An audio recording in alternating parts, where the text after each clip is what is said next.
আল্লাহ যখন আপনাকে দান করে সেটা আপনার জন্য তখন হয় পরীক্ষা, আর যখন উনি দানের পাশাপাশিও আপনাকে দান করার মতো মন মানসিকতাও দেন সেটা হয় আপনার জন্য নিয়ামত। সৃষ্টিকর্তা প্রতিটি মানুষকে সুন্দর করে তৈরি করেছেন, কাউকে বাহির দিক দিয়ে সুন্দর করে, আবার কাউকে মনের দিক দিয়ে সুন্দর করে তৈরি করেছেন। মনে রাখবেন, আল্লাহ চাইলে দিতেও সময় লাগে না, আবার নিতেও সময় লাগে না, এটা আল্লাহর ইচ্ছা। যদি আল্লাহ আপনাকে অপেক্ষা করাতেই থাকে তাহলে আপনি প্রস্তুত হয়ে যান যে আপনি যা চেয়েছিলেন তার চাইতে উত্তম কিছু আপনার আল্লাহ দিবেন। ভাগ্য কাকে বলে জানেন? হাজারটা ধর্মের মধ্যে আমরা মুসলিম, হ্যাঁ এটাই আমাদের সৌভাগ্য। নিশ্চয়ই আল্লাহ পরম দয়ালু এবং দানশীল। শুধু পেয়েই নয়, কিছু হারিয়েও আলহামদুলিল্লাহ বলা উচিত, কারণ আল্লাহর সিদ্ধান্ত কখনো ভুল হতে পারে না। আল্লাহর সিদ্ধান্ত মঙ্গলজনক।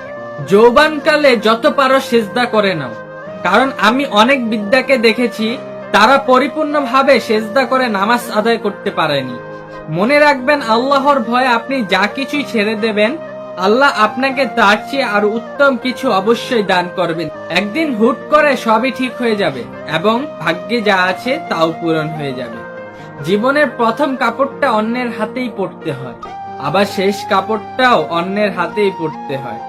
এই পৃথিবীতে মানুষ কিসের এত অহংকার করে আমি বুঝি না। আল্লাহর ওপর আস্থা রেখে যারা দোয়া করে তাদেরকে আল্লাহ তাআলা কখনোই নিরাশ করেন না, কখনো না কখনো তাদের আশা পূরণ করে দেয়। চোখ খুললেই সকাল, না খুললেই পরকাল। হে রব, আমাদের ছোট বড় সকল গুনাহ আপনি ক্ষমা করে দেন, আমিন। সূরা ইউসুফ আমাদেরকে 4টি শিক্ষা দেয়। নাম্বার 1, বিপদ একসময় কেটে যায়। নাম্বার 2, বিপদগ্রস্ত ব্যক্তি আজীবন দুঃখী থাকে না, একসময় সুখী হয়। নাম্বার 3, হারানো ব্যক্তি বস্তু একসময় ফিরে পাওয়া যায়। নাম্বার 4, স্বপ্ন একদিন বাস্তবে পরিণত হবে। আল্লাহর পক্ষ থেকে পাওয়া সবচেয়ে বড় নিয়ামত হলো সুস্থতা।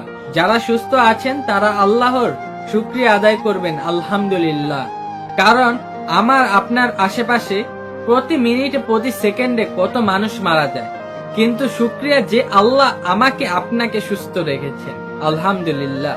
ইয়া আল্লাহ, তোমাকে যেমন না দেখে বিশ্বাস করেছি, কিয়ামতের দিন তুমিও আমলনামা না দেখে আমাদের ক্ষমা করে দিও, আমিন।